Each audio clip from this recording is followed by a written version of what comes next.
Muy buenos días o muy buenas tardes o muy buenas noches, depende cuando nos vean, y bienvenidas y bienvenidos a este nuevo encuentro de Ágora 2030 que organiza el Foro Urbano de Dález, con objeto de ir profundizando cada vez más en cuáles son los aspectos claves que tienen que ayudarnos a construir una ciudad que se ajuste a los criterios de sostenibilidad. Hoy vamos a fijar la mirada en un elemento absolutamente clave. De hecho, es el elemento fundante de muchas ciudades, ¿no? Porque ¿dónde se instalaban antiguamente los municipios? Ahí donde había agua, ahí donde había un río, ahí donde había una fuente de agua. Y sin embargo, es uno de esos elementos que en el debate acerca de la ciudad sostenible no siempre tiene el protagonismo que merece. De hecho, hemos querido titular este encuentro, este webinar, como la gestión del agua que construye ciudad, que hace ciudad, puesto que la forma en que se gestiona el agua es una forma clave que define una manera de convivencia, una manera de concebir la ciudad, una manera también de plantear el urbanismo y todo lo que ocurre en ese espacio de encuentro, en ese espacio de mezcla y de diversidad que es la ciudad. Así que vamos a fijar hoy la mirada en eso, en esa gestión del agua que ayuda a construir ciudad, que ayuda a hacer ciudad desde unos criterios de sostenibilidad. Y como siempre, lo hacemos de la mano de personas expertas que están en el día a día, o bien de la gestión directa del agua en las ciudades, o bien de programas, de iniciativas y de actividades que ayudan a gestionar el agua, en este caso, desde esos criterios de sostenibilidad. A lo largo de la tarde vamos a ir conociendo, en primer lugar, la experiencia de Masesa, empresa pública de aguas de Sevilla, una empresa pionera en la gestión del agua y también en la participación en la gestión del agua. Tenemos con nosotros a Paco Pepe, su director de Sostenibilidad e Innovación, que nos va a contar la experiencia, sobre todo fijándose, les hemos pedido que ponga el foco en dos elementos, ¿no? La gestión del agua de Masesa desde el ámbito de la sostenibilidad ambiental y precisamente para que esa sostenibilidad ambiental sea posible desde el punto de vista de la participación. Vamos a escucharle a él y luego tendremos comentarios, aportaciones y reacciones de tres personas expertas que desde ámbitos distintos y ópticas complementarias llevan muchísimos años trabajando en la gestión del agua. Víctor Viñuales, exdirector y patrono de CODES, Fundación Ecología y Desarrollo, con muchísimos años de experiencia en la gestión del agua y programas pioneros cuando todavía nadie sabía que esto del agua era importante para la ciudad. Josefina Maestu, ella es experta en economía del agua, consultora del Banco Mundial, ha asesorado a diferentes ministerios, equipos, empresas, siempre con el foco puesto en el agua y sobre todo en la parte más económica de la gestión del agua. Y Luis Baviano, director de AEUPAS, de la Asociación de Empresas Públicas de Agua, que reúne a un montón de empresas de ciudades grandes, pequeñas y medianas, con esa característica de pensar la gestión del agua desde la sostenibilidad, entendida también como un bien público y como un bien común. Así que si os parece, buenas tardes a los cuatro, que no os he dicho nada, bienvenidas, bienvenidos. Y Paco Pepe, te dejamos a ti que nos cuentes cuál es la experiencia de Masesa desde ese rincón privilegiado que es Sevilla, a orillas del Guadalquivir, y sobre todo focalizando en esos dos ejes. Por un lado, en el de la sostenibilidad ambiental y, insisto, para que la sostenibilidad ambiental sea posible, todo lo que tiene que ver con la participación y la deliberación ciudadana. Cuando quieras. Bueno, pues muchas gracias por la invitación, Cristina. Saludar a Víctor, a Josefina y a Luis. Me encuentro en una grata compañía, rodeado de profesionales con mucho recorrido en el mundo del agua y de la sostenibilidad ambiental. Y gracias también a Antonio y a Dolores, que están ahí detrás, que no los vemos y que están haciendo posible bueno, que esta retransmisión sea un éxito. Voy a compartir una presentación que hemos preparado aquí en Emasesa, espero que la veis ya. ¿Sí? Bien, perfecto. Bueno, Sí, pues la vemos. la imagen evocadora que tenemos en el centro, que diremos de qué va la farola, ¿no? Pues no es la farola, es el cruce de calle que hace el agua con la vida, ¿no? El agua hay que cuidarle como la propia vida. Si podemos pasar mucho tiempo sin comer, podemos pasar mucho tiempo sin el móvil, parece mentira, ¿no? Pero podemos pasar mucho tiempo sin el móvil, pero sin agua no podemos pasar ni poco tiempo. No son muchas las horas que podemos pasar sin beber, ¿no? Bien, ¿qué es Emasesa? Bueno, Emasesa es suficientemente conocida, pero por si acaso Somos una empresa del área metropolitana. Para nosotros esto es muy importante. No somos Sevilla Capital, somos empresas metropolitanas con 1.100.000 habitantes. Hemos conseguido que con una política bien aplicada, que los ciudadanos participen en la gestión del agua. Hoy podemos decir que somos uno de los municipios que menos consumo doméstico de agua tenemos. Hemos llegado a estar en 105 litros por persona y día. Ahora mismo estamos rondando los 106 litros. Y sabemos que el agua que se ahorra no se vuelve a consumir. Pues la curva repunta un poco, pero poco, con lo cual esto es un éxito de los profesionales que están en Emasesa y que trabajan en el ahorro y la eficiencia. Somos un grupo importante de profesionales, tenemos un reto por delante, que es la transformación de la compañía, porque estamos en un mundo en continua transformación. ¿Qué hicimos cuando nos hicimos cargo la actual dirección de Emasesa? Pues adecuarnos a los tiempos, adecuarnos a esa revolución tecnológica que estamos viviendo y que tan exigente es. Sabemos que nuestra misión es el ciclo integral del agua y sabemos que somos metropolitanos y ponemos al ciudadano en el centro.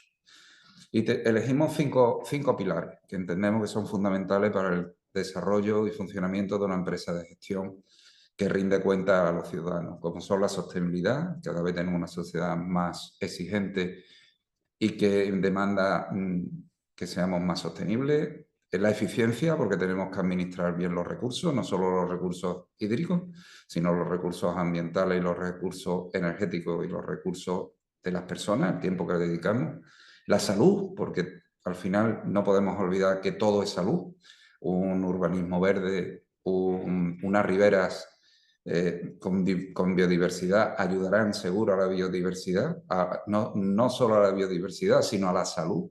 Los ciudadanos somos y nos encontramos más saludables cuando salimos a correr, como hace Luis, que nos contaba hace un momento que hacía deporte, pues cuando salimos a correr y nos encontramos espacios verdes en los que nos podemos relajar.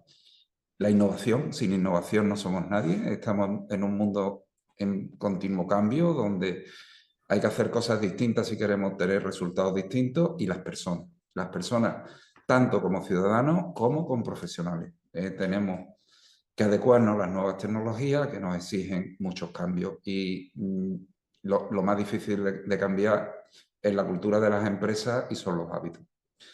¿Y qué palancas tenemos? Bueno, pues la palanca que tenemos es la transformación digital que ahora mismo está viviendo todo el sector del agua. Estamos inmersos en una revolución tecnológica. Los PERTE del agua nos están ayudando, que ha puesto en marcha el Ministerio y que ahora os contaré. Y siempre desde un principio de una buena gobernanza, una gobernanza participativa, porque estamos construyendo ciudad y esto va de ciudadanos, rindiendo cuentas porque nos debemos a esos ciudadanos y con un cumplimiento corporativo. Tenemos que tener una buena gobernanza porque los ciudadanos lo que nos piden es que seamos buenos, no solo que demos buena imagen, sino que seamos buenos administradores.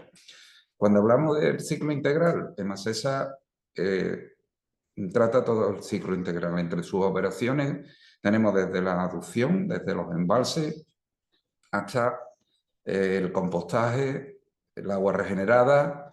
No nos quedamos solo en la depuración. Producimos biogás, producimos energía. Y todo esto tenemos que hacerlo con criterios de seguridad, de calidad, de excelencia y respeto al medio ambiente. Sabemos que cada vez los ciudadanos son más exigentes y no nos basta con el cumplimiento legal o el cumplimiento reglamentario de las cosas.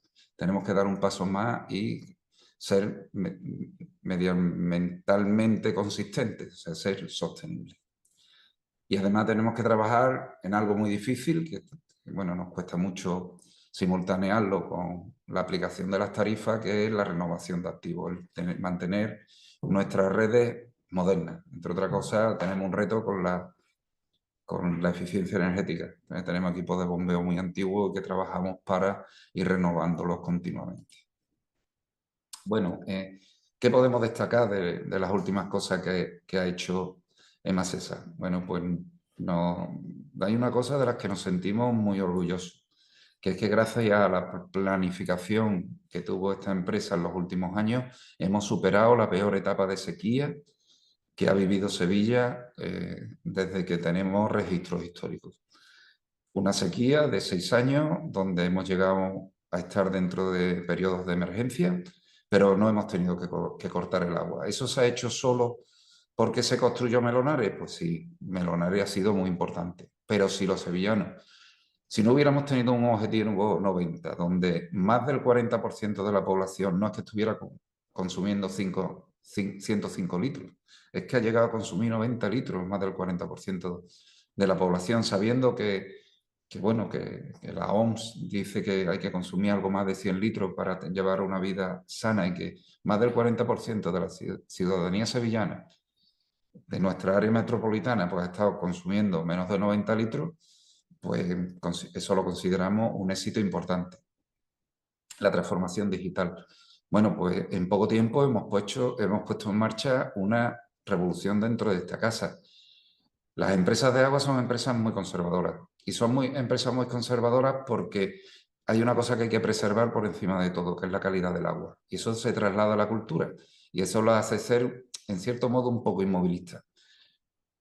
Pues Emasesa se ha arriesgado a enfrentarse a una revolución, que es la transformación digital.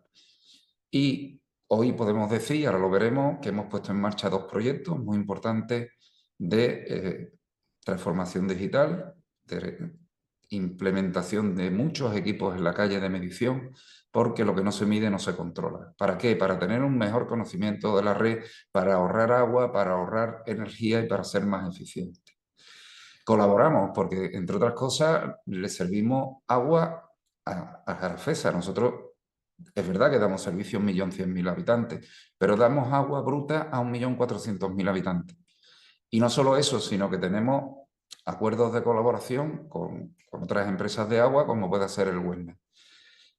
Y mucho más, porque nuestro laboratorio es un laboratorio de referencia. Cuando hay algún problema en Andalucía y la Junta de Andalucía tiene que verificar calidad en el servicio, nos pide asistencia. Y nosotros, sin alardear y sin llamar mucho la atención, la brindamos. Y la verdad que nos sentimos orgullosos de haber resuelto este mismo verano, durante la sequía, muchos problemas de servicio en algunos lugares. Y nuevas fuentes de recursos. Estamos trabajando con las aguas subterráneas. ¿Por qué? Porque vamos a coger agua subterránea, pues vamos a intentar coger cada vez menos agua subterránea. Porque queremos potenciar el agua regenerada y algunos proyectos estamos poniendo en marcha de la mano del Ministerio. Tenemos ya una planta de agua regenerada que nos facilita del orden del 5% del consumo que tenemos hoy de agua y algo más del agua que tenemos que depurar. Y un proyecto para que ese 5% en pocos años se convierta en un 10%. Sabemos que nuestras depuradoras en poco tiempo pasarán de ser depuradoras a ser primero complejos ambientales, luego cofactorías y finalmente dentro de 10 o 15 años serán fábricas de agua.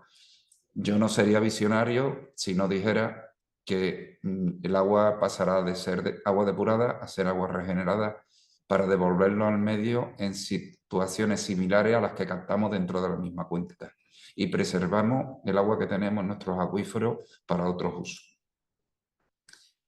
¿Y la transformación digital? Bueno, pues la transformación digital es una imagen, aquí tenéis una imagen muy gráfica de lo que significa nuestro primer proyecto PERTE. Nuestro primer proyecto PERTE es contar con un envase virtual gracias a los ahorros que pretendamos obtener y que estamos obteniendo en el consumo de agua de todos los sevillanos. Nosotros tenemos desde el año 1946 pusimos en marcha La Minilla, en 70 Aracena, 79 en Jergal, Sufre en el 87 y Melonares, que fue un gran avance en el año 2010.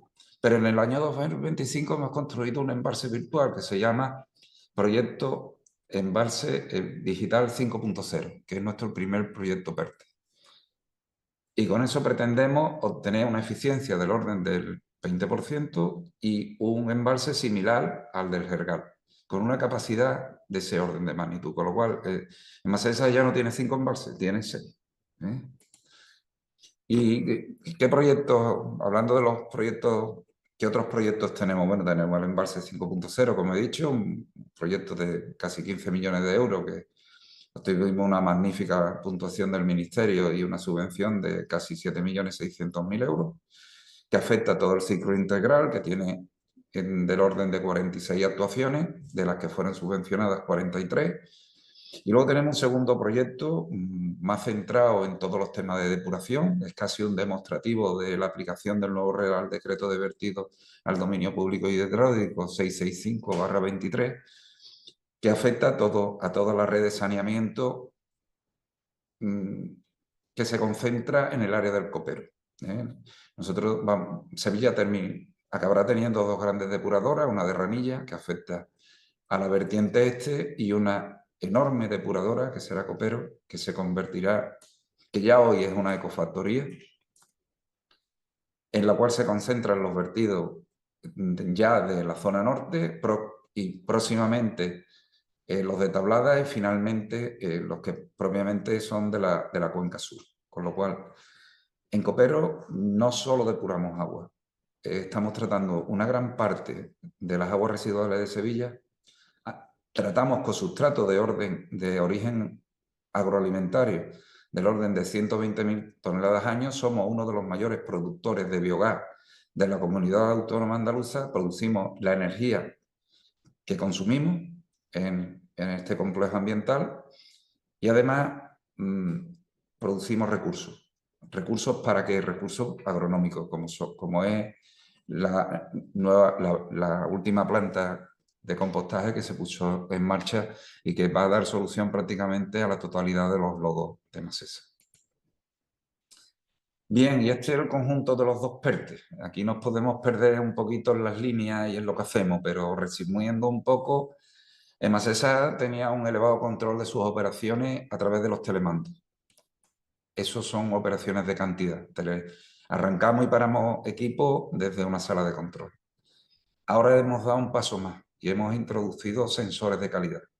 Somos capaces de no tener que mandar a personas a analizar el agua de los embalses. Tenemos plataformas limnológicas, tenemos caudalímetros, tenemos sensores multivariables que miden tanto la calidad del suministro como van a medir la calidad de las aguas residuales, que van a medir la calidad del agua que devolvemos al medio y los caudales que vertemos en los casos de grandes lluvias. Eso, unido a la información meteorológica que obtenemos, nos va a permitir, a través de Machine Learning e inteligencia artificial, desarrollar gemelos digitales. ¿Y qué es un gemelo digital? Pues es una simulación en el mundo virtual de cómo funcionan nuestras redes y nuestras plantas de tratamiento en el mundo real.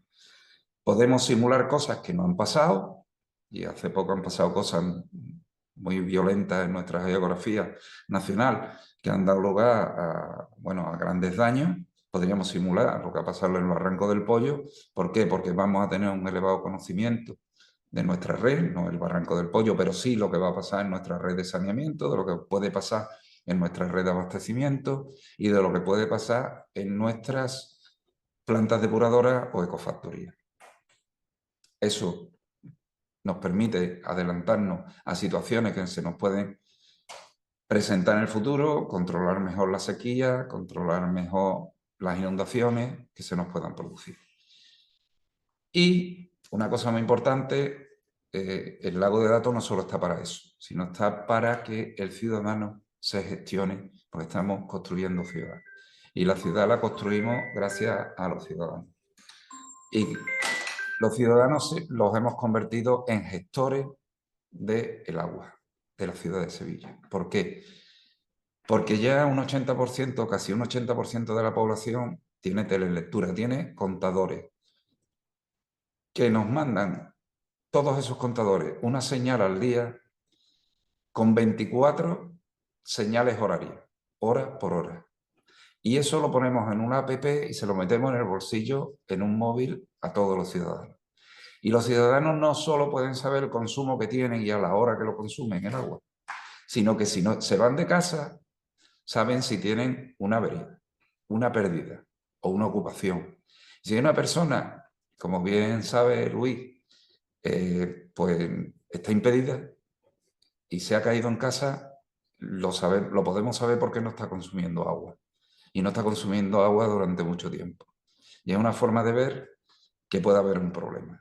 O sea, no es solo conocer y gestionar nuestro agua, sino que estamos gestionando nuestra vida, a nuestros familiares y, bueno, pues nuestra casa.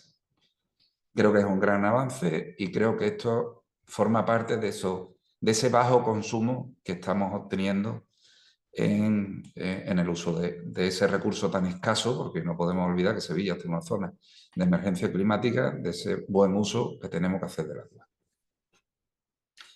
Bueno, estamos desarrollando otra serie de servicios, nosotros lo llamamos casos de actuación, ¿no? Nuevos servicios al usuario para detectar fugas, para el propio gemelo digital de la red de abastecimiento y, bueno, servicio al usuario que les podemos mandar. Ya hoy les mandamos un SMS diciéndole que tienen en su móvil la factura a su disposición e incluso pueden simularla. Pueden saber con su consumo, sí, pueden simular un consumo y saber qué factura obtendrían. Porque como sabéis, en Sevilla el sistema tarifario funciona como Hacienda. Quien más consume, más paga. Tenemos tramos bonificados hasta 90 litros al día por persona y de ahí escalamos y el que quiera consumir más, pues que pague más. Yo creo que es una forma de fomentar el ahorro del agua que tanta falta nos hace.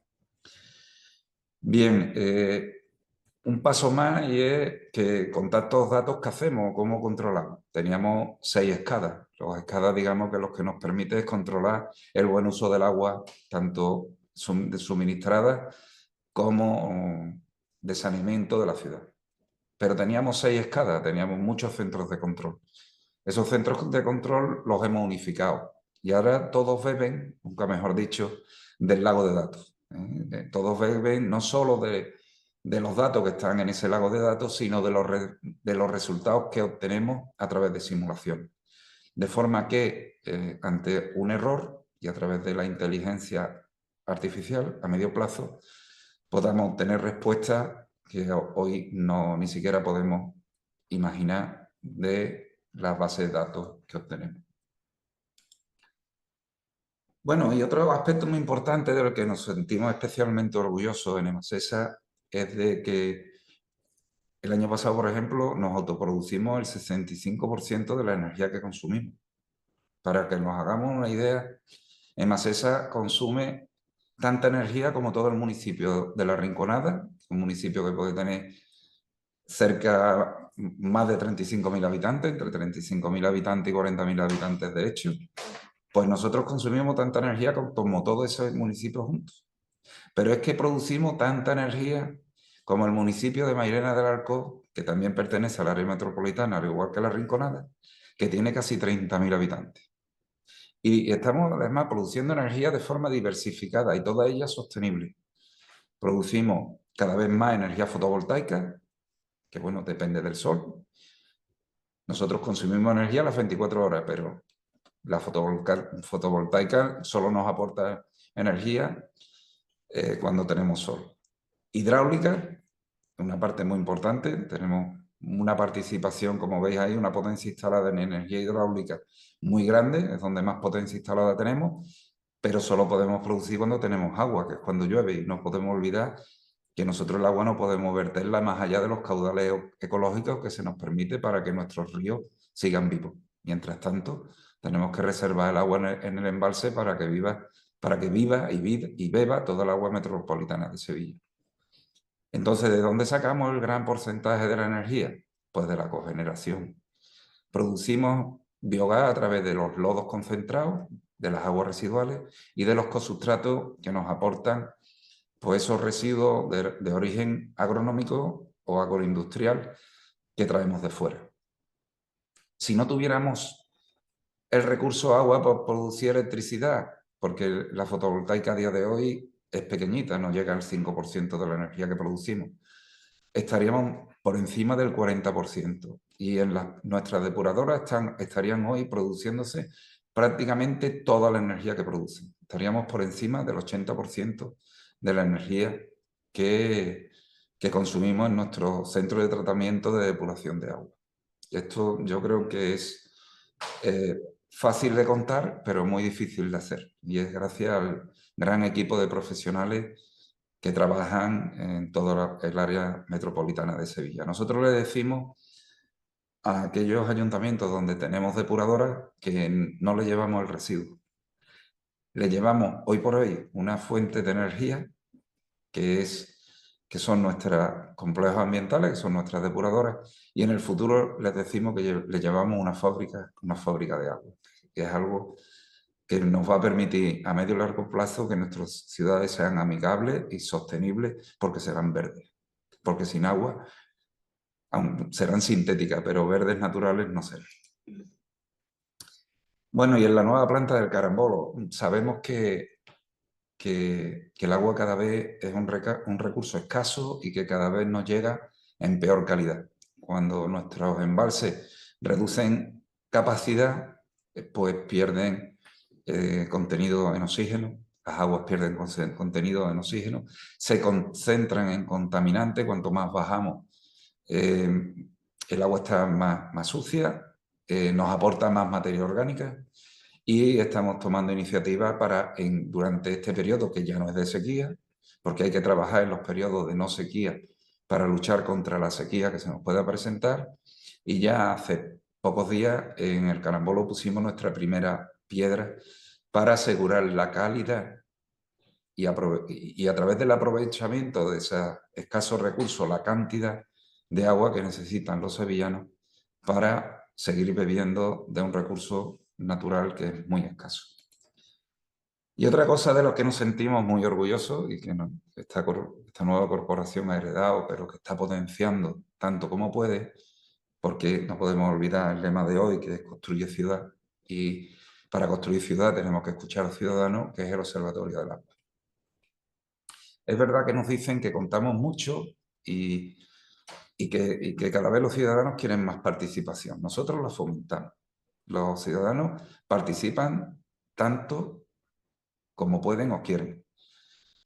Porque hoy ya tenemos 50 representantes de la sociedad civil, de toda la sociedad civil, de todas las administraciones, en nuestro Observatorio del Agua, al que hemos llevado temas con mucha transparencia y rindiendo cuentas y confiando nuestra buena reputación en sus opiniones. Este año, por ejemplo, hemos tenido 2 plenarios y 6 mesas asesoras en ese observatorio. Y hemos llevado temas muy sensibles. No es fácil decirle a los ciudadanos que les hemos subido el agua un 30%. No es fácil. Pero hay veces que estos saltos hay que darlo. ¿Por qué? Porque las tarifas llevaban mucho tiempo sin renovarse y porque hemos vivido en los últimos años una escalada en los precios muy elevada. Y las empresas de agua, aun partiendo de situaciones financieramente favorables, se van estropeando, se les va poniendo, se van haciendo viejas.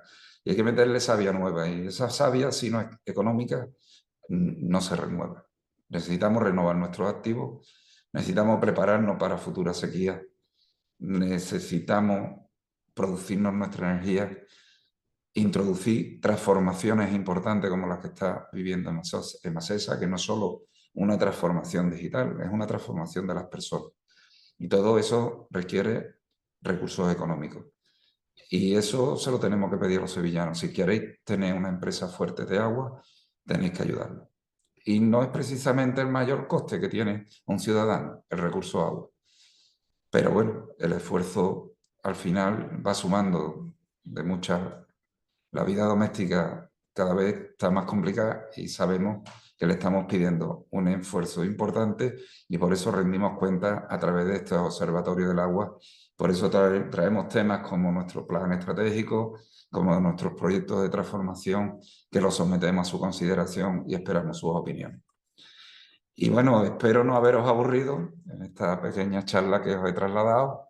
Y bueno, pues muchas gracias por escucharme, por brindarme esta oportunidad y encantado de estar con vosotros. Ahora se me oye, sí.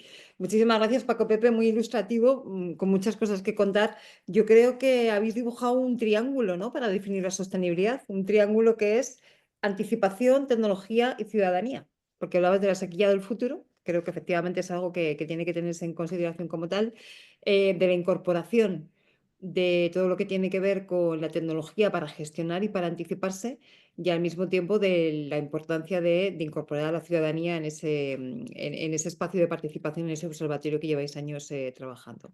Así que enhorabuena una vez más por el trabajo que hacéis. Y déjame que demos paso a la ronda de comentarios y aportaciones del resto de participantes para poder establecer una conversación más plural entre todos. Víctor, vamos a empezar contigo. Víctor Viñuales, durante más de 30 años director de CODES, a mí todavía me cuesta no nombrarte director de CODES, amigo, compañero, jefe unos años, ahora compañero en el patronato de CODES. Desde luego, si esta organización, si esa organización tuvo un momento estelar en el que empezó a dar un salto cuantitativo y cualitativo, fue justamente la gestión de programas de agua y de eficiencia y ahorro de agua en la ciudad, ¿no? Pero de eso han pasado muchos años, han pasado décadas. Em, ¿Cuál es en estos momentos el papel que tú crees que deben tener organizaciones sociales? Hemos escuchado la visión de Masesa, ¿no? Pero desde tu visión como experto y al frente de una organización social, ambiental, como es Ecología y Desarrollo, ¿cuál sería la función, los retos y las experiencias aprendidas hasta ahora? Acuérdate de abrir el micro. Primero abrir el micro, sí. Y después, segundo, felicitar a Masesa, ¿eh? Yo ya la tenía como una de las, posiblemente una de las mejores empresas y más innovadoras, pero verlo así contado, ¿no? De una forma, repasando cada uno de los aspectos, impresiona, ¿no? Impresiona un poco todo, ¿no? Esa capacidad de aprovechar las crisis son grandes oportunidades. Yo creo que en Sevilla lo habéis hecho muy bien aprovechándolas, ¿no? Y mucha gente no las aprovecha y por eso vuelve a tropezar otra vez en lo mismo, ¿no? También yo creo que ese resultado de que el 40% esté en 90 litros es impresionante, ¿no? O la apuesta digital tan importante. Fíjate que yo en su momento, hace años ya, hablaba con una empresa puntera de aquí en contadores digitales y ya me decían entonces, Masesa sí que nos compra, pero el Ayuntamiento de Zaragoza no nos compra, ¿no? Que esa apuesta que habéis hecho hace tiempo por la digitalización, por controlar, que a partir de eso se puede mejorar, es muy importante, ¿no? Lo que has contado de la energía, ¿no? Eso da seguridad, además, ¿no? Quiero decir, en tiempos de incertidumbre, el decir, no, no, yo soy capaz de generar el 65% de la energía que consumo. Eso da seguridad, ¿no? O sea, fenomenal. Y ese tema de la participación, que muchas veces hay un cierto ADN en la administración pública española, en las empresas públicas, empresas privadas, que rehuyen la estructura de la participación, que no les gusta, que les sale un poco repelús, ¿no? Entonces, el hecho de que hayáis abordado eso me parece fenomenal. O sea, que enhorabuena, amigo. Decía Cristina, yo entresacaría de la memoria, ¿no? Aquellos factores que creo que siguen siendo útiles hoy para afrontar el desafío del agua en las ciudades, ¿no?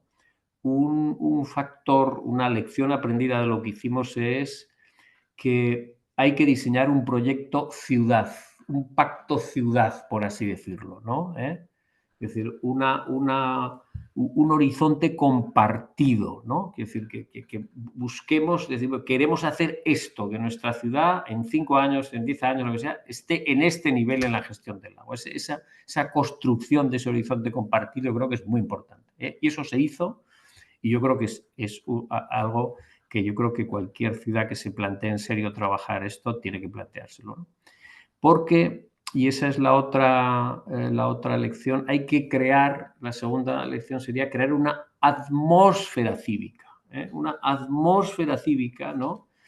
Que es lo que permite que ocurran cosas que de otra manera no ocurren. Es decir, ¿cuál es el día a día de muchas veces ese concejal, un técnico bien intencionado, una ciudad española, que lleva una propuesta al pleno, a los presupuestos, de que invertir, no sé, me lo estoy inventando, 3 millones de euros, una canalización de agua, pues es que como no se ve, como esto no se va a ver bien, no se puede fotografiar bien, porque hay muchas obras y eso es en perjuicio de los comerciantes y no sé qué, pero no se hace, no se hace.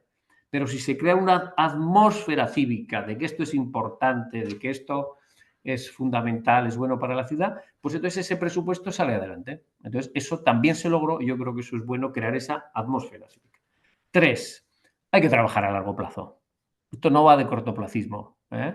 De hecho, el proyecto que impulsamos, se impulsó en Zaragoza, ocurrió en varias legislaturas de distintos partidos políticos y se mantuvo ese compromiso a largo plazo. Eso es fundamental. Y esto rompe los tiempos en los que estamos muchas veces políticos de locura y de polarización, en que un partido, cuando está en la oposición, dice que hará todo lo contrario de lo que está haciendo el partido que está gobernando.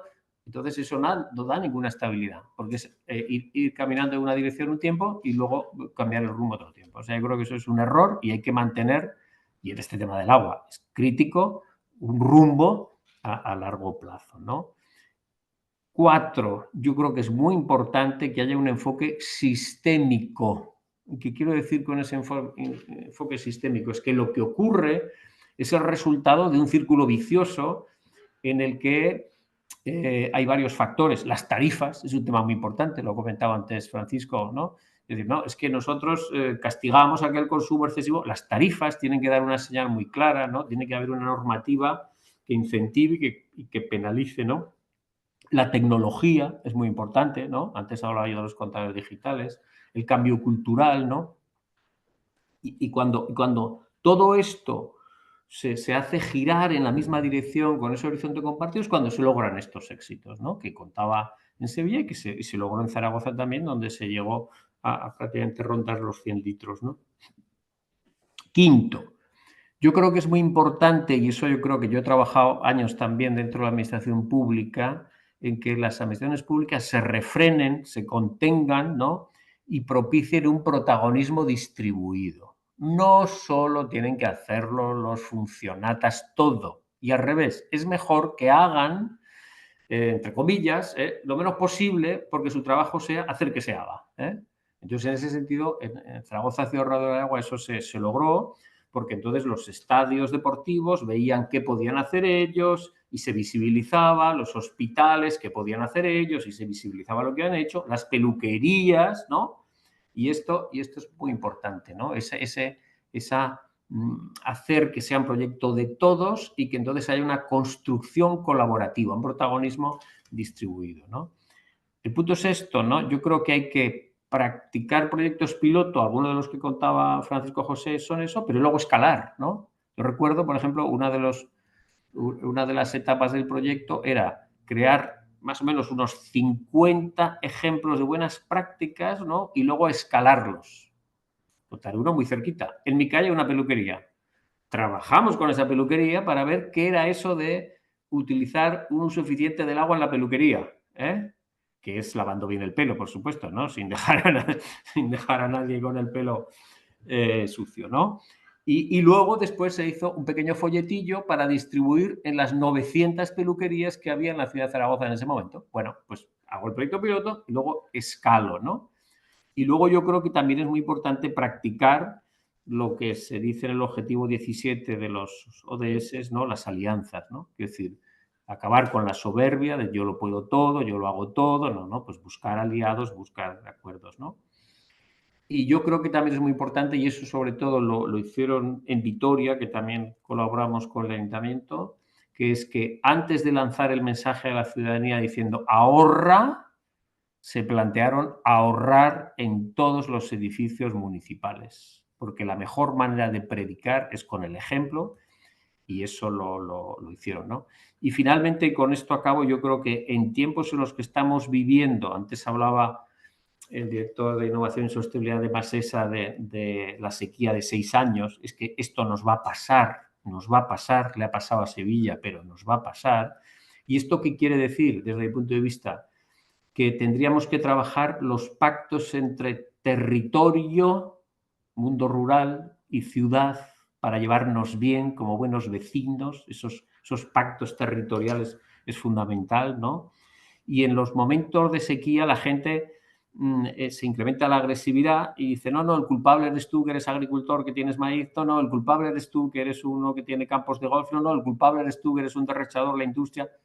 Entonces hay que construir acuerdos y pactos y consensos, y ahí en ese sentido yo creo que un mecanismo fundamental sería estos contratos de río entre los usuarios del río, ¿no? Quiero decir que yo creo que el cambio climático nos va a obligar a repensar no solo nuestras estructuras, ¿no?, hídricas, sino también nuestra arquitectura normativa y cultural sobre la gestión del agua, ¿no? Y hacer virajes y aproximaciones que tiendan al acuerdo, que tiendan a la cooperación entre territorios para afrontar estos conflictos del agua, ¿no?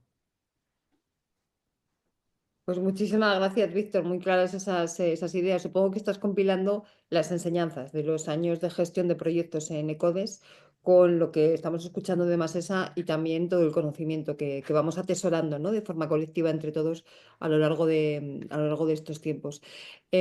Josefina, déjame que pase a preguntarte a ti, porque me gustaría mucho, tú tienes una visión a muchas bandas distintas, ¿no?, porque has trabajado aquí en España en el Ministerio, en proyectos de comunidades autónomas como en Navarra, por ejemplo, pero luego también visión internacional por tu función en estos momentos como consultora del Banco Mundial, entre otros organismos internacionales.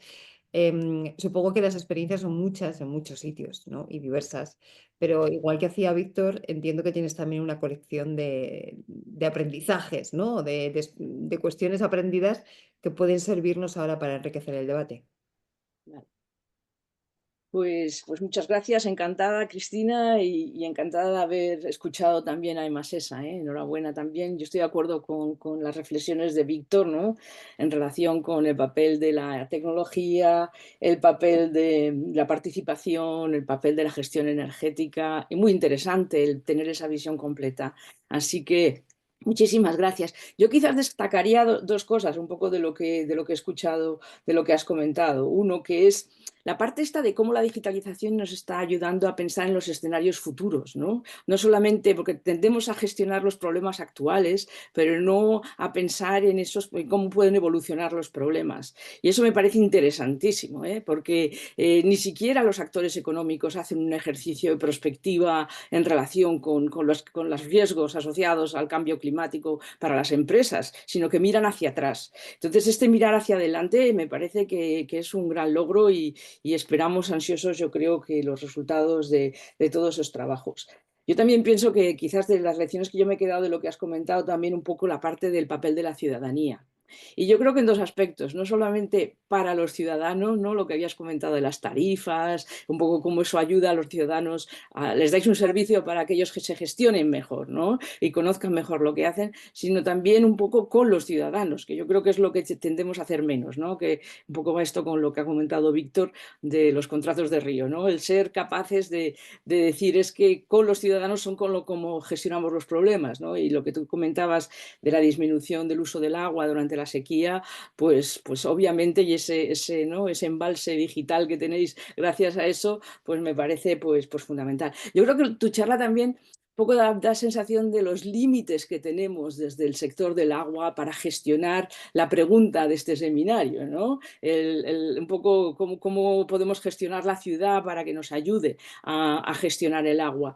Y eso quizás tenemos que pensarlo un poquito más, ¿no? Porque se habla mucho, por ejemplo, de soluciones basadas en la naturaleza, pero eso son actuaciones en el territorio y etcétera. Entonces, las empresas de agua pues tenemos un barco, ¿no? Y entonces, ¿hasta dónde podemos llegar? Podemos hacer muchas cosas, pero quizás eso se nos escapa. Yo creo que lo más cerca que hemos estado de eso en tu charla ha sido cuando has hablado de los multiobjetivos, ¿no? Como los trabajos que hacéis son multiobjetivos, ayudan a la salud, o sea, ayudan a una serie de cosas que normalmente la gente que gestionábamos el agua no lo veíamos como nuestro objetivo, y ahora vosotros lo estáis planteando como parte de lo que es la actuación de la propia empresa. Así que en ese sentido, enhorabuena. Y ya pasando, Cristina, a las cuestiones de las experiencias, yo me gustaría traer dos experiencias aquí. Una es de soluciones basadas en la naturaleza, sobre todo en el caso de Ámsterdam, y otra en Navarra, ¿no?, de empoderamiento de los ciudadanos, ¿no?, precisamente ese segundo punto que yo estaba haciendo sobre el tema de Masesa. En relación con con los con Ámsterdam, yo creo que es una ciudad que todos sabemos, ¿no? Son puro canales, ¿no? Están defendidas de una manera, está defendida con los diques, ¿no? Pero han pensado ya que tienen que pasar de soluciones a grandes soluciones, de soluciones de ingeniería, si queremos, en las cuales lo que pretendían era expulsar el agua de la ciudad lo más rápidamente posible, a pequeñas soluciones y lo que se ha venido a llamar esta famosa ciudad esponja, ¿no? Entonces su idea es que cuando hay lluvias torrenciales lo que tienen que hacer es capturar el agua, almacenarla en la ciudad y luego drenarla. Esa es un poco la teoría de lo que es Ámsterdam, ¿no? Entonces son soluciones más modestas, muchas de ellas voluntarias y que requieren el compromiso de la ciudadanía. Entonces lo que hacen, por ejemplo, es inundar parques y jardines privados y públicos cuando hay grandes avenidas, incluyendo compensando a los privados para que lo puedan hacer. Hacen los famosos tejados verdes, ¿no? Para aumentar la capacidad de retención, pero en las casas, en las paradas de autobuses, en los edificios públicos y, por supuesto, también incluye medidas de evacuación, ¿no? De evacuación de las personas. Cuando hay un problema de este tipo, pues a edificios públicos, a los pisos más altos y los protocolos de actuación es nunca vaya usted a por su coche. Entonces, yo creo que esas son soluciones muy interesantes, ¿no? En Ámsterdam, que parece que una ciudad con tanta agua que lo que quiera es retenerla, ¿no? Para que realmente no inunde las zonas de alrededor, pues es muy importante. Y en el caso de Navarra, yo creo que lo que quería hablar es de los planes locales de gestión del riesgo de inundaciones, que hay ya cerca de 48 en los municipios navarros, con el apoyo del programa LIFE. Lo que han hecho es un sistema de alertas tempranas para anticipar las inundaciones. Han creado 28 estaciones de medición para evaluar en tiempo real el caudal de los ríos pequeños, de estos ríos torrenciales del Pirineo, que realmente la Confederación del Ebro no llegaba a poder de alguna simular las inundaciones en esos ríos, pero que podían tener efectos desastrosos. Y entonces esta herramienta está operativa en 22 municipios en este momento y proporciona información en tiempo real y específica para cada localidad sobre los caudales circulantes. Y no solamente eso, yo creo que quizás lo que es más innovador en relación con eso es que indica los pasos a seguir según el nivel de emergencia. Y entonces manda mensajes a los ayuntamientos, a las autoridades locales, a los servicios de emergencia, bomberos, policía, hospitales, colegios, a los vecinos para que mejoren su autoprotección, a los vecinos que se han apuntado al sistema por cuestiones de protección de datos, pero para que si se han apuntado, pues para que reciban información sobre los niveles de emergencia que se pueden producir. Entonces yo creo que fundamentalmente ese sistema lo que hace es empoderar a los ciudadanos para que se autoprotejan a sí mismos y no esperen a que las autoridades públicas les digan que hay un problema, y sobre todo aumenta el tiempo de preaviso, que en este caso es fundamental. O sea, Cristina, un poco una nota muy chiquitita de las grandes lecciones de estas dos experiencias para mí. Una, que son medidas de gestión, o sea, que no hacen falta infraestructuras, que se apoya muchísimo la digitalización, como en el caso de Masesa, que conllevan el empoderamiento a los ciudadanos y tratarles como adultos, ¿no? Y bueno, que necesitan suelo, o sea, que realmente ya pasamos a una situación en la cual tenemos que ordenar el territorio y no solamente pensar en el agua, ¿no? En nuestra zona específica de confort. Muchas gracias. Gracias, muchas gracias a ti, Josefina. Quizá ese triángulo que yo decía al principio que Paco Pepe nos había trazado, ¿no? Entre tecnología, anticipación y participación, hay que poner una cuarta pata, que es esta del territorio, que decías, ¿no? Entonces tenemos ya una mesa bien asentada, un banco bien asentado sobre 4 patas que son esas. Gracias, Josefina. Luis Baviano, desde AOPA, desde esa Asociación de Empresas Públicas de Agua. ¿Te parecen que estos 4 pilares pueden descubrir o pueden decir bien, ¿no? O ayudar bien a gestionar el agua desde esa perspectiva de sostenibilidad que estamos hablando? Sí, totalmente. Pero Cristina, sobre todo lo que el desafío climático que vivimos, es decir, la península ibérica es una de las zonas más vulnerables en torno al cambio climático. Sabemos que vamos a padecer olas de calor que de alguna manera van a tener que dar respuesta creando ecosistemas dentro de nuestras propias ciudades. Sabemos que vamos a tener un desafío mayúsculo con los fenómenos extremos, ¿no? Y sabemos a ciencia cierta que el derecho de ciudad, la participación ciudadana, va a requerir también en el campo del agua fuertes inversiones. Y estas fuertes inversiones de alguna manera van a tener que ser debatidas y van a tener que ser consensuadas. Y señalo esto porque muchas veces pensamos en la ciudad, en la gestión del agua, en un modelo que yo denomino de fontanero.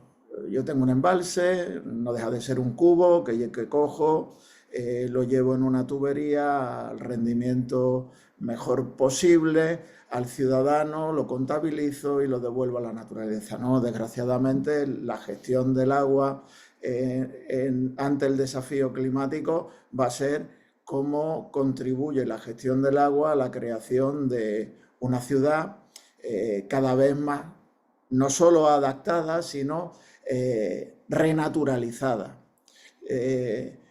Un caso claro, en los últimos 15 años hemos descubierto que las actuaciones sobre inundaciones no solo se hacen en los cauces, sino que se hacen dentro de nuestras propias ciudades, ya sea a través de métodos ingenieriles más clásicos, como pueden ser los tanques de tormenta o los famosos drenajes sostenibles, y luego las fórmulas, como ha señalado Josefina, de ciudades esponja, ¿no? Claro, esto es una ruptura total con el modelo tradicional de operador de agua. Al final, cuando hablemos de agua, vamos a tener que hablar del debate grande de la ciudad: derecho a la vivienda, equipamientos, servicios públicos, qué papel tiene que tener la administración pública, qué papel tiene que tener el ámbito privado, cómo de alguna manera se participa. Si además tenemos una noción que es la participación en el ciclo de agua, son uno de los criterios definitorios del derecho humano al agua, al saneamiento, y que esta debe de ser activa, libre y significativa, en concordancia con lo que dice la Directiva Marco del Agua, que tiene ya más de 20 años de experiencia y que apenas ha aterrizado en nuestra ciudad. Creemos que la experiencia precisamente de la creación de estos laboratorios, de estos observatorios, va a tener que ser fundamental a la hora de precisamente garantizar los 3 pilares que ha señalado. Sin un consenso social claro, no vamos a poder afrontar todo el gran reto que va a significar el cambio climático o la emergencia climática, y sin ese proceso de inversiones, de nuevos conocimientos, de planificación y flexibilización, sin tener esta clase de instrumentos que son los observatorios, de nada va a servir la digitalización, de nada va a servir solo la tecnología.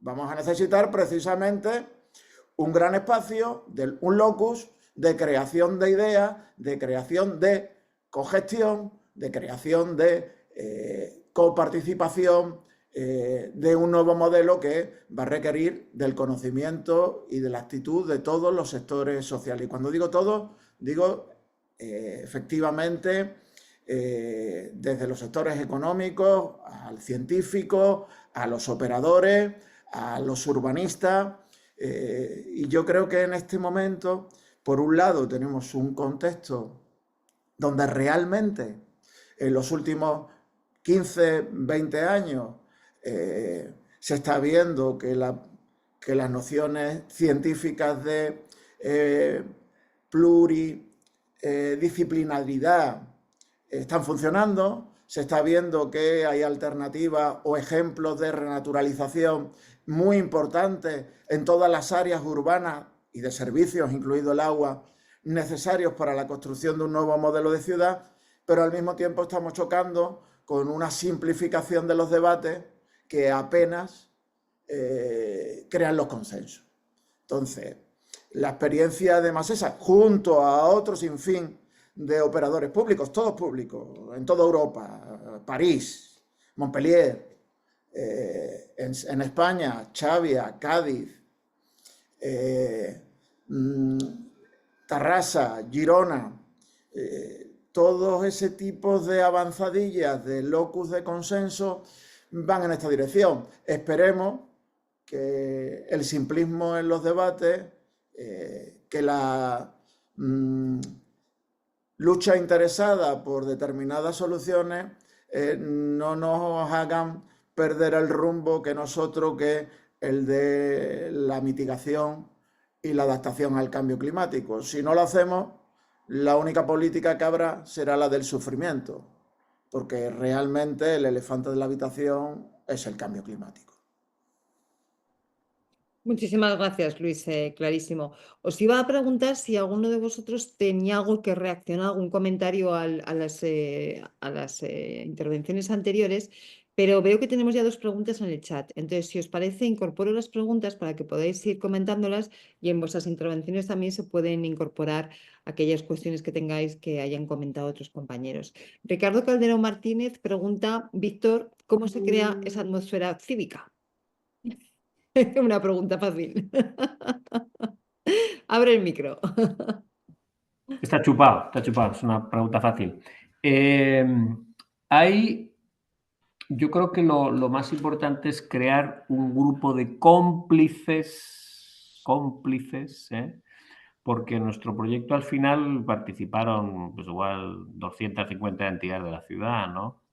Entidades, colegios, tal. Pero es importante que haya un grupo de cómplices en el núcleo alrededor del cual, con un compromiso seguramente menor, ¿no?, pues se va construyendo esa atmósfera cívica, ¿no? Como ocurre en cualquier grupo humano, en la ciudad también coexisten los pirómanos, los bomberos, ¿no? Y hay que recuperar la gente templada, la gente racional, la gente propositiva, constructiva. Entonces yo creo que sobre ese núcleo, ¿no?, que lo suyo es que sea multiactor, ¿no? Que no haya endogamia y que haya gente, antes lo decía Luis, ¿no?, del mundo de la empresa, del mundo económico, del mundo de la academia, del mundo de las ONGs, del mundo de los consumidores, del mundo del educativo. Quiero decir, hacer una propuesta multiactor, ¿no?, porque en un clima político tan polarizado como el que tenemos, ¿no?, muchas veces azuzado o amplificado por los medios de comunicación, desde mi punto de vista, donde puede construirse una visión a medio y largo plazo es en lo que sería la retaguardia de la sociedad civil cívico-económica, ¿no? ¿Por qué? Porque, bueno, a cualquier empresa, lo primero que te dice cuando hablas con ellos, yo lo que quiero es tener certidumbre en el largo plazo de lo que va a pasar, porque no puedo invertir si no sé qué va a pasar el año próximo porque hay elecciones y me van a cambiar el rumbo. Entonces, una manera de dar certidumbre es construir estos acuerdos, ¿no?, en la arena cívico-económico-social, ¿no?, haciendo participar, por supuesto, a las administraciones públicas y tal, pero con ese protagonismo desde mi punto de vista de la sociedad civil, que lo que no puede ser es que se coloque en la acera a criticar lo mal que hacen los políticos. No, eso no vale. Y dice, no, es que no lo hacen bien. Bueno, pues ponte tú, ¿no? Y construye tú y crea tú. Es tu ciudad. Y la ciudad es una creación colectiva, ¿no? En ese sentido, yo creo que para mí esa idea pasa por ese protagonismo de cívico, económico, social, ¿no? Es Bueno, decir, la yo sociedad quería Perdón. decir una cosa, y es que uno de los mayores casos de éxito de la historia ha sido el cristianismo. 2000 años de historia. Y es un caso de éxito porque tuvo apóstoles, no solo porque tuvo a Jesús. Lo que tú llamas lo de los cómplices, la complicidad, pues no deja de ser un apostolado. Pero cuidado, no es un apostolado cualquiera, es un apostolado ejemplar, porque muchos de esos apóstoles murieron como Jesús, murieron en la cruz. Entonces yo, que tampoco soy una persona que no ande mucho por las iglesias, pero hay que reconocer como persona interesada por la sociología, pues oye, eso ha sido un caso digno de estudio, ¿eh? Hubo 12 personas muy comprometidas, probablemente muchas más, que extendieron unos valores, que compartieron esos valores y que fueron ejemplos de esos valores. ¿Eso en la sociedad que tenemos es posible? Está complicado, ¿eh? Está complicado. Pero si queremos construir una ciudad sana, probablemente tengamos que involucrarnos en el cambio. Y el cambio no lo hace la sociedad, el cambio lo hacen las personas con las que la sociedad se identifica. Y yo creo que estamos un poquito falta de esos apóstoles que tanto necesitamos. Muchísimas gracias, Paco Pepe. Sí, Luis, veo que quieres aportar algo. Y bueno, simplemente apostillas. Por supuesto que tenéis razón, pero a veces siempre vamos con un mensaje agrio. Los casos de participación en el mundo del agua han generado fuertes consensos que han posibilitado dar respuestas a soluciones muy difíciles.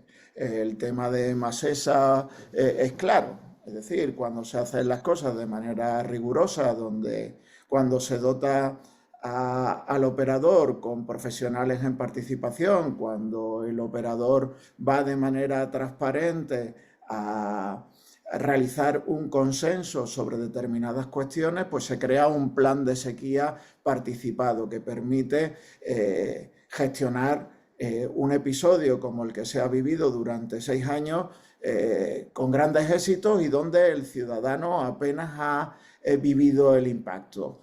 Cuando se hacen las cosas relativamente bien, con este criterio, de alguna manera los conflictos se diluyen. Es decir, toda empresa pública de agua, operador público del agua, debería de tener referencia que se debe a su ciudadano y que el ciudadano debe ser el eje principal de esta situación. Y deberíamos de florecer todos estos tipos de éxito, porque muchas veces, no sé por qué, hay una vergüenza a compartir el poder desde las administraciones públicas. Y casos parecidos se han dado en la ciudad de Cádiz, en Xàbia, donde la comunidad extranjera, una población turística del Mediterráneo y con fuertes inversiones, con una tarifa alta porque depende de una desaladora y con una población extranjera muy importante. Pues bueno, esto ha sido también una manera también de que esa población se integre en la vida ordinaria y haga un uso adecuado de un recurso que es claramente escaso.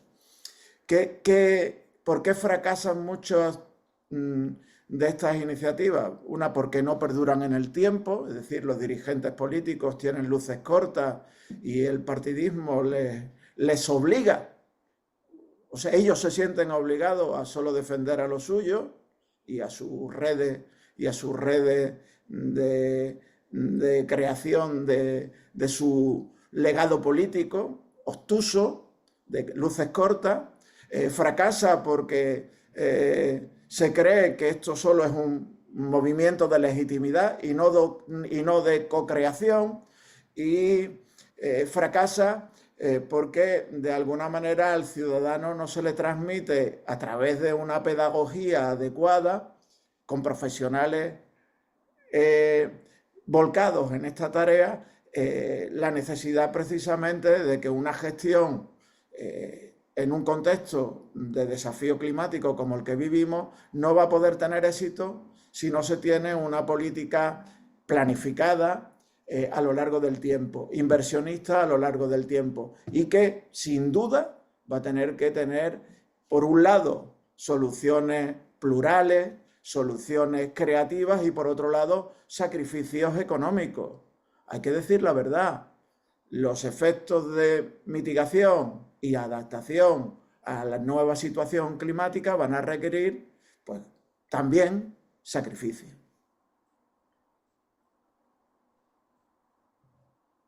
Ahora, Sí, Josefina, pero espera un segundo, porque te voy a incorporar la siguiente pregunta que ha llegado, que tiene que ver con esto, y que además tú como economista también supongo que tendrás algo que decir, y así vamos grabando la conversación, porque Miguel Ballesteros habla de tarifas, precisamente, y dice, ¿no creen que si no afrontamos una vez por todas el coste real del servicio y las inversiones, estamos condenados a un deterioro del mismo?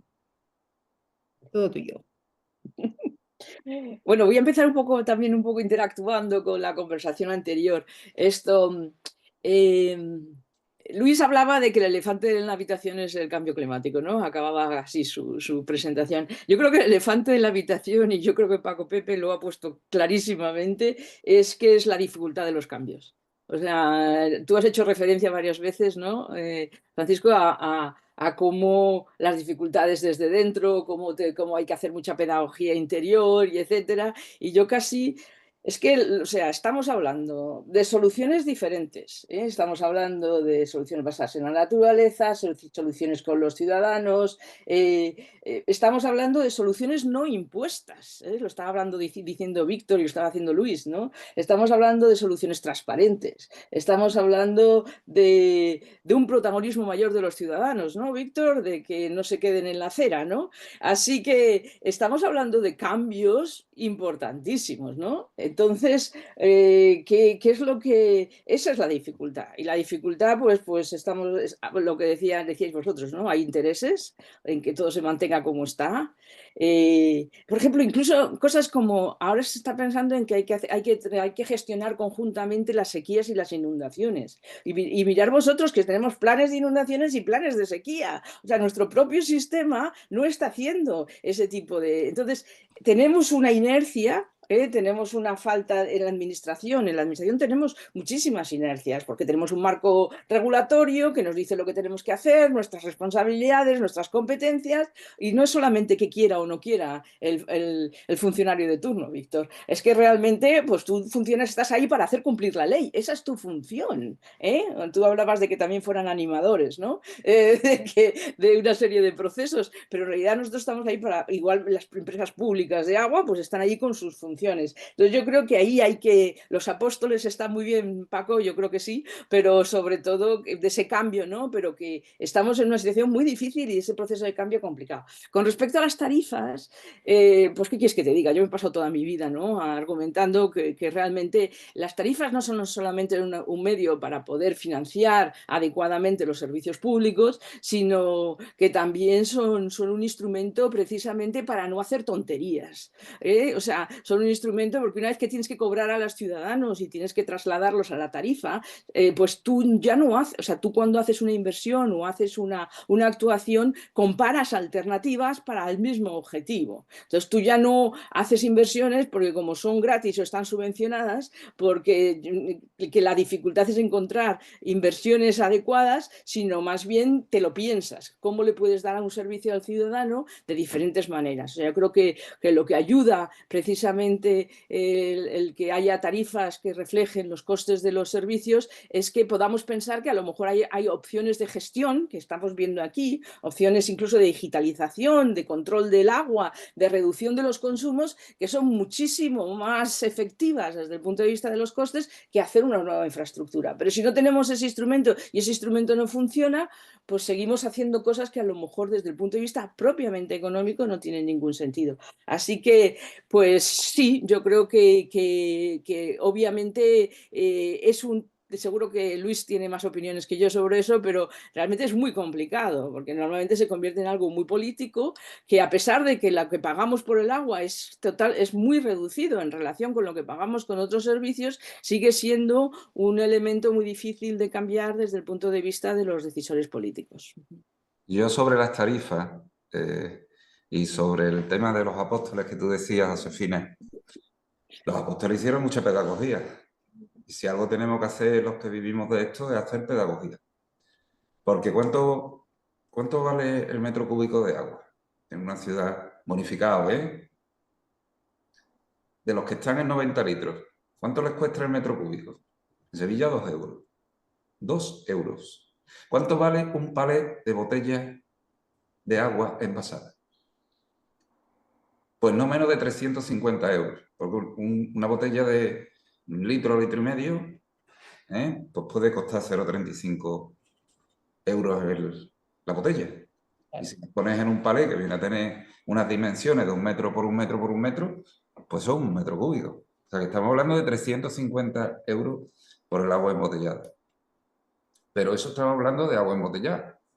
Pero luego nos vamos al bar, al velador, que tanto nos gusta no solo los sevillanos, sino que si hasta, yo no sé cómo en ciudades como Zaragoza se puede estar en un velador casi lloviendo, y con un abrigo y con el gas puesto para no pasar frío, y pedimos una cerveza, y una cerveza no nos va a costar menos de unos 50. Una caña de cerveza, unos 50 euros. Eso en una ciudad media, ¿no? Entonces yo creo que las cosas hay que dimensionarlas. ¿La tarifa no recoge el total? No. Yo no creo que ninguna ciudad hoy la tarifa recoja el total de las inversiones necesarias para atender a todo el ciclo integral del agua. Pero ¿podríamos caminar en esa dirección? Pues si todos colaboramos, como decía Luis, yo estoy seguro que sí. Nosotros si algo estamos haciendo en Emasesa es ser continuistas. Si algo estamos haciendo es sacar ideas, gastar talento, el que hay en la casa, y ponerlo en valor. Todo lo que había metido en cajones pensados por los profesionales de Emasesa. O sea que se pueden hacer cosas, muchas, con pedagogía y dimensionando, porque si dimensionamos nos daremos cuenta que por 4 euros el litro no se muere nadie. No el litro, los 1000 litros. No se muere nadie. Sabiendo que tenemos que tirar poco de la cisterna y no dejar el grifo abierto cuando nos lavamos los dientes, pero que podemos meter el precio del agua en nuestro ciclo integral porque hay otras muchas cosas con las que convivimos que valen muchísimo más y aportan mucho menos valor.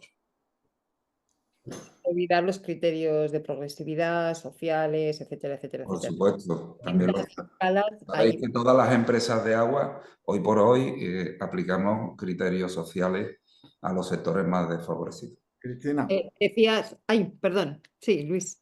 vamos a ver, sinceramente, hablar de tarifa siempre es reducir el debate del agua a un debate completamente confuso. Y el problema del agua es la necesidad que va a tener de inversión constante. Tenemos un sistema donde el 40% de nuestras infraestructuras tiene más de 30 años, es decir, sin pensar en el gran desafío climático ya tenemos un sistema profundamente precario.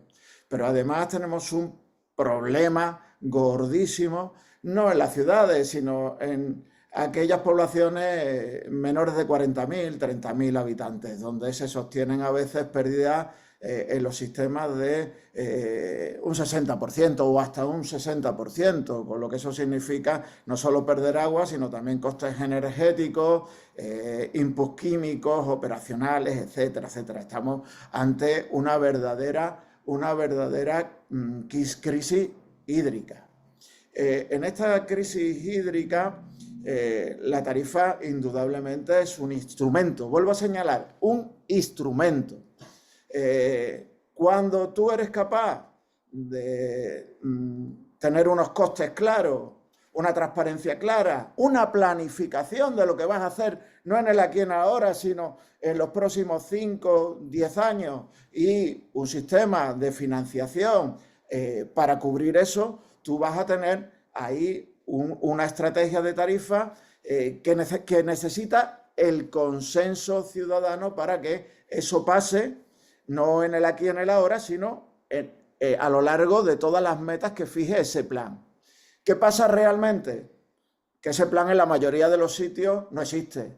¿Qué pasa realmente? Que en España está privatizado el agua y se ha privatizado no para inversiones, sino que se ha privatizado a cambio de subir las tarifas, indudablemente, y de un dinero que se le ha dado a los ayuntamientos para que inviertan en cualquier cosa, pero no necesariamente en el agua. Con lo cual, un fenómeno importantísimo de desinversión, un fenómeno tremendo de incapacidades de tener situaciones de consenso. Hemos visto el caso de Emasesa, pero caben en una mano los ejemplos que tenemos de observatorios del agua que buscan esos consensos. Es decir, empezamos a tener ese locus, pero no es una práctica generalizada. No es una práctica generalizada. Nosotros hemos hecho una guía de participación porque creíamos que era importante tener los ejemplos reconocidos. Al final, ¿quién nos lo ha publicado? Un ayuntamiento muy pequeño, Xavia. Lo tenemos en las redes y gratis. Nos han llamado operadores, la Federación de Municipios y Provincias, el Parlamento, para debatir esto. No, la verdad es que pasa muy desapercibido. Y voy a la tragedia final del asunto. Estamos ante la situación climática donde indudablemente la transición energética es fundamental, fundamental. Todos sabemos que la reducción de cualquier tonelada de dióxido de carbono es vital.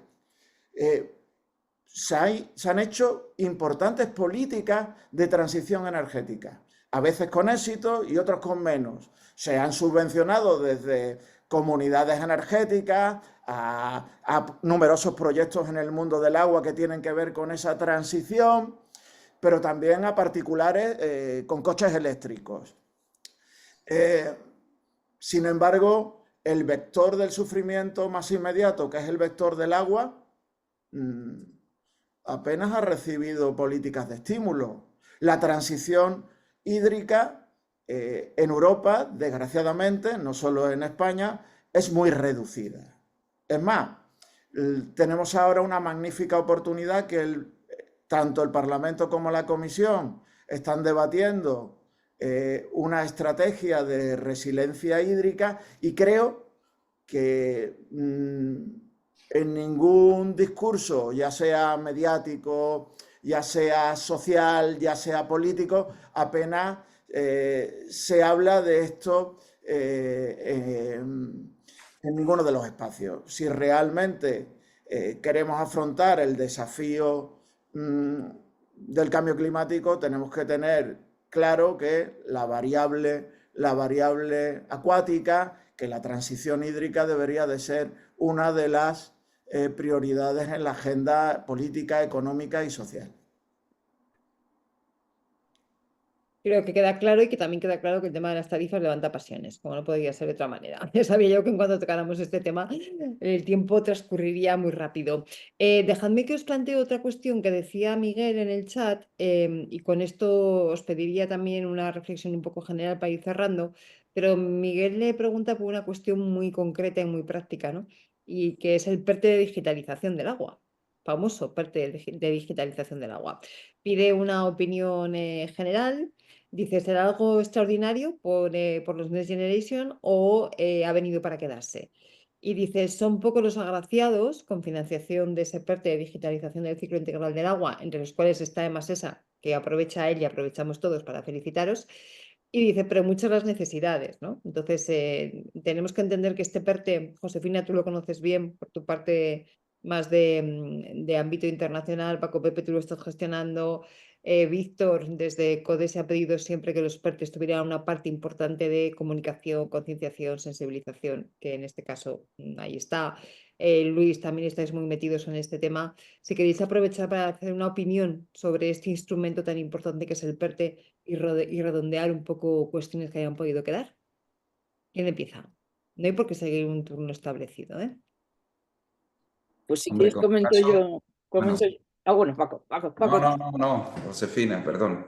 Bueno, comento brevemente, ¿no? Yo creo que el PERTE de digitalización debería de estar para quedarse, ¿no? No podemos permitirnos, si queréis, que no se produzca. Se tenía que haber producido, si quieres, antes, ¿no? Yo creo que lo que ha abierto también el PERTE de digitalización es un nuevo modelo de actuación de la administración pública en términos de financiación que no existía antes en España, o por lo menos que no existía tanto en la administración del Estado, que es este de convocatorias abiertas, ¿no? de procesos de subvención. Así, a mí eso me parece que es algo que es una innovación y que debería, y que estaba en el libro verde de la gobernanza del agua, de hecho, como una propuesta, y que debería de quedarse, porque yo creo que eso sí que ayuda a a ese proceso de innovación, a ese proceso que también hablaba Víctor, ¿no? De que la administración no lo sabe todo ex ante, sino que hace que la sociedad de alguna manera pone las condiciones para que se produzcan esas propuestas en términos de la sociedad. Por supuesto tiene, yo creo que ya mi última reflexión quizás sobre eso es que tiene ese tipo, esa forma de funcionar por parte de la administración tiene sus problemas, porque hay grandes y pequeños, ¿no? Entonces eso se ve, Masesa está entre los grandes, está entre los que pueden producir y pueden diseñar proyectos buenos, que sean competitivos y que sean interesantes, ¿no? En cambio, los pequeños y medianos municipios, ¿no? Los operadores más pequeños, pues lo tienen un poco más complicado incluso enterarse de las convocatorias, ¿no? Entonces yo creo que ahí hay un elemento de innovación administrativa, pero por otra parte también de que realmente hay que acompañar esos procesos de manera que sean más inclusivos, ¿no? Pero desde luego yo pienso que debería de ser un elemento fundamental en nuestra adaptación al cambio climático, en todo ese tema de la anticipación. Muchas gracias. Venga, Paco Pepe, dale. Lo que ha venido para quedarse es la revolución digital, el Internet de las cosas. Eso, ¿quién iba a decir que tú no ibas a tener que ir a coger una muestra de agua a un pantano? Que con una plataforma tecnológica y una sonda multivariable te daba toda la información a distancia y desde una sala de control podías controlar las características a lo largo de toda esa columna de agua en un embalse. ¿Quién te iba a decir que no es que puedas mandar a que arranque o para una telebomba, sino que vas a saber qué caudal está pasando por una red? ¿Quién te iba a decir que a través de la telelectura ibas a poder identificar y localizar, sin mandar una furgoneta con un equipo radar, ibas a localizar una fuga en esa malla de distribución de agua? Eso ha venido para quedarse. Estamos en el mundo de las comunicaciones. El otro día estábamos visitando una empresa que hace 10 años hacía contadores mecánicos. Hoy vende contadores con telelectura y se ha convertido en una empresa de comunicaciones, porque la parte mecánica se la recibe. La tarjeta electrónica, que equivale a un móvil, que lo que hace es mandar señales, se la montan. Y él lo que diseña es el firmware y el hardware de esa tarjeta, para que se la hagan como ellos quieren. La ensamblan, lo prueban y lo ponen en el mercado. Hemos cambiado una empresa que hacía equipos mecánicos por una empresa de comunicaciones. Esa es la revolución que estamos viviendo, eso ha pasado en 10 años. Si uno se quiere imaginar el futuro, tiene que mirar el pasado. Y hace 50 años los ordenadores estaban en una habitación lleno de válvulas y funcionaban con tarjetas perforadas. Hoy un microchip pues tiene inteligencia artificial, funciona a una velocidad que ninguna mente humana es capaz de trabajar a esa velocidad y nos da una capacidad de información tremenda. Eso es lo que ha venido para quedarse. Las fuentes de financiación, bueno, hemos vivido una pandemia y el gobierno tenía que apostar por revolucionar el mercado y la Unión Europea tenía que apostar por revolucionar el mercado. ¿Y cómo se ha hecho? Pues a través de estos planes de resiliencia, ¿no? De incentivar las nuevas tecnologías. Pero lo que ha venido de verdad para quedarse son las nuevas tecnologías. Nos instalamos en el cambio. Nos subimos en una ola que cada vez es más alta y la gran habilidad es surfear esa ola sin caernos. Ser capaz de ir con la ola, porque no vamos a ser capaces de gobernar la ola ya nos lleva, ya nos arrastra y lo que tenemos que hacer es mantenernos encima sin perder el equilibrio y ser capaz de valernos por nosotros mismos sobre ella. Esa es mi reflexión. Muchísimas gracias, Víctor. ¿Algún apunte? El micro, que no te oímos. Sí, sí, muy recientemente Trump, este nuevo inquilino de la Casa Blanca, ha dicho que vuelven las pajillas de plástico, ¿no?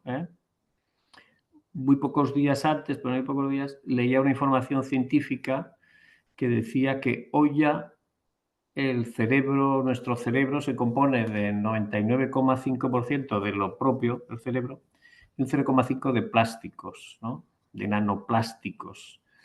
Por tanto, los hechos están, La ciencia está, pero hay un señor, seguramente con neuronas ya averiadas por el plástico, ¿no?, que decide que lo que hay que hacer es poner más plástico en circulación, ¿no? ¿Y qué quiero decir con esto? Que si bien es importante cambiar las tecnologías, y estoy totalmente de acuerdo con el enfoque de la digitalización, tal y como lo habéis contado, ¿no?, es muy importante y muy necesario e imprescindible invertir en el cambio mental, en el cambio de las neuronas. Si no, no avanzarán las cosas. Movilizaciones de agricultores el año pasado. Entonces la comisión dice, no, ya vamos a retocar un poco la PAC, ¿no? 150 ciudades en España que deberían estar construyendo con ambición la zona de bajas emisiones. No, pero esto es un lío, la gente no lo entiende. Volvemos un poco al que la gente no entiende. Hay que invertir en esa transición cultural y no se está invirtiendo en la transición cultural. ¿Cuántos de los 163.000 millones de euros que tanto a fondo perdido como en préstamos constituyen los fondos Next Generation se van a invertir, se están invirtiendo en transición cultural? Poquísimo, porque hay una infraestimación, una infravaloración de lo que significa eso, y solo cuando de repente hay una crisis, ahí va, que tenemos problemas en el campo español porque no nos están entendiendo. Pero ¿y qué has hecho para que te entiendan? ¿Hemos invertido algo? Quiero decir, logramos un éxito enorme con la reducción de los muertos en accidentes de tráfico, pero lo hicimos con coerción, con normativa, con cambio tecnológico y con mucha seducción también por parte de la Dirección General de Tráfico, que nos recordaba que, por favor, llegáramos a casa sanos y salvos, que nos pusiéramos el cinturón, y así se cambian las cosas y así se tiene éxito. Pero no se está invirtiendo en la transición cultural. Entonces, sí, hay parte digital, pero necesitamos un PERTE neuronal. Un porte neuronal. Luis, antes de que tú hagas tu comentario, déjame que te incorpore y ya hacemos con esto el cierre. La reflexión que nos deja en el chat Ramón Vázquez. Dice, opino que coexisten marcos regulatorios de carácter sectorial, administrativo o de hacienda local inconsistentes que impiden avanzar de forma solvente en la vertebración infraestructural de nuestros servicios. No dejaré de citar el daño irreparable de los freeriders del agua que existen en diversos segmentos, sectores y territorios. No sé qué te sugiere este comentario. Bueno, aquí tiene totalmente razón, es decir, lo que necesitamos es mayor regulación y esto enlazaba un poco con el debate anterior de las tarifas. Si no existe un regulador del sector, si no existe la obligatoriedad de que el dinero del agua vaya solo destinada al agua, difícilmente vamos a eliminar los movimientos especulativos que hay en torno al agua y difícilmente vamos a poder asumir a nivel global de reto una adaptación clara ante el fenómeno climático, que vuelvo a repetir, insisto, porque creo que es realmente el verdadero problema que vamos a tener en torno a nuestras ciudades, en la construcción de ciudades saludables, ciudades vivibles. En cuanto a lo de en cuanto a la digitalización, bueno, los tres personas que han intervenido tienen toda la razón, es decir, Emasesa ha hecho una experiencia de éxito, Emasesa tiene claro que la digitalización debe estar al servicio de las ciudades y de los pueblos que gestiona, está situando al ciudadano en el centro del sistema. La digitalización tiene el potencial no solo de tener tu información sobre la gente, sino que la gente de alguna manera demande información al sistema, con lo cual es una fuente de conocimiento muchísimo más plural y más profunda. Y de hecho nosotros hemos apostado por la difusión y haciendo pedagogía de la virtud de la digitalización a través de 2 publicaciones. Esta la podéis descargar, es sobre telelectura y en buena medida colaboraron muchos técnicos de Emasesa.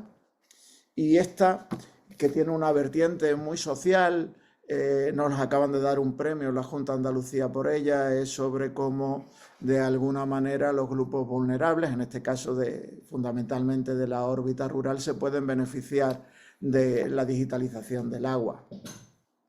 No obstante, para que otra cosa de éxito que a veces no florece. ¿Por qué ha sido exitosa las convocatorias de los PERTE?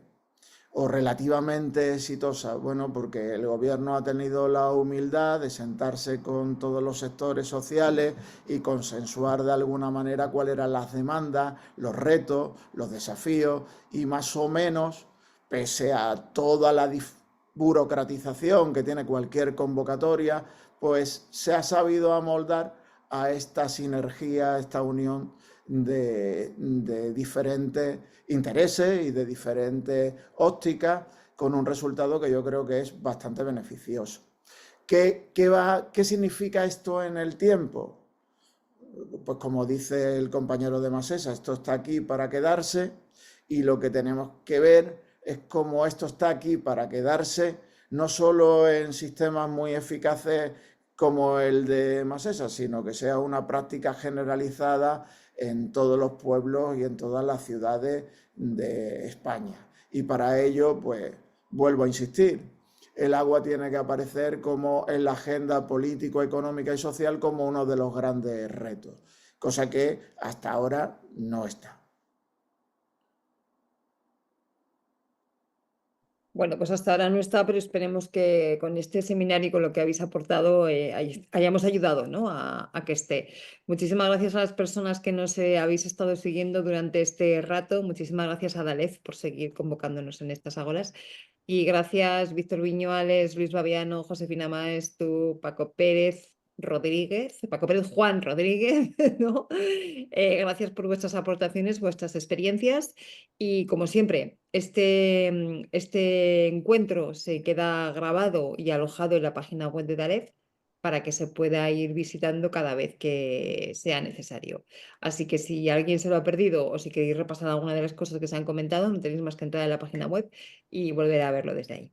Muchísimas gracias y un abrazo a todos y a todas. Muchas gracias. Un abrazo.